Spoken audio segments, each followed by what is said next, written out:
A damaged plank in an existing EPIC installation can be replaced with a new EPIC Plus plank if a close enough color is available that blends with the rest of the floor.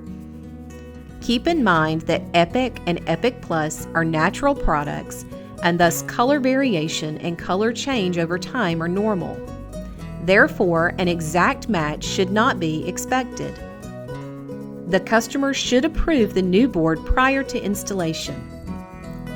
Place 3M Scotch Safe Release 1080 blue mask tape around the perimeter of the damaged board to protect the surrounding planks prior to beginning board removal.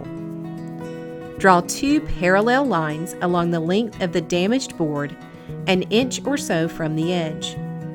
Draw diagonal lines that intersect both parallel lines near the ends of the board. Inspect the base plate of the circular saw for anything that could scratch the surface of the wood. If it's not smooth, cover the base plate with tape. Set the depth of the circular saw to the thickness of the plank. Cut along the parallel lines but do not get within a ½ inch of the tape. Next, cut the diagonal lines. Using a hammer and chisel, carefully remove the center piece.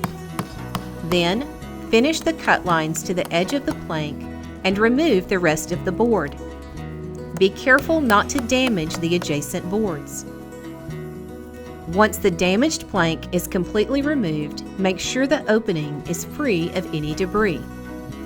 If the floor was stapled or nailed, remove any remaining staples or nails from the subfloor.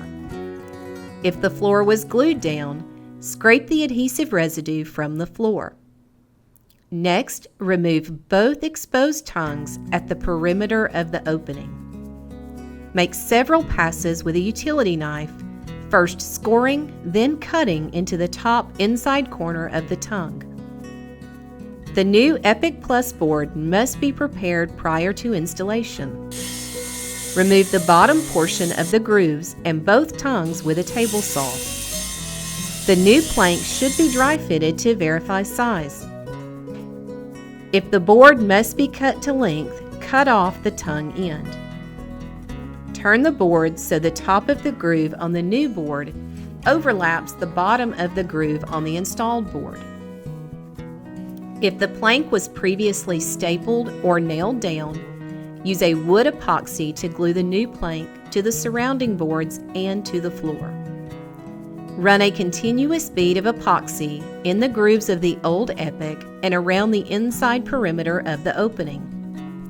Finally, apply a bead around the perimeter of the back side of the replacement board. For a glue-down board replacement, butter the back of the prepared plank with the proper adhesive. Set the new board in place and lightly tap to allow the board to fit flush with the surrounding floor. Clean any adhesive from the surface of the floor, remove the blue tape, and clean the area. Place a new board on top of the newly inserted board and place a weight on top to ensure a good bond. By the time the cleanup is complete, the weight can be removed. When replacing a glue-down plank, keep the weight in place for 12 hours to prevent any lifting of the new plank.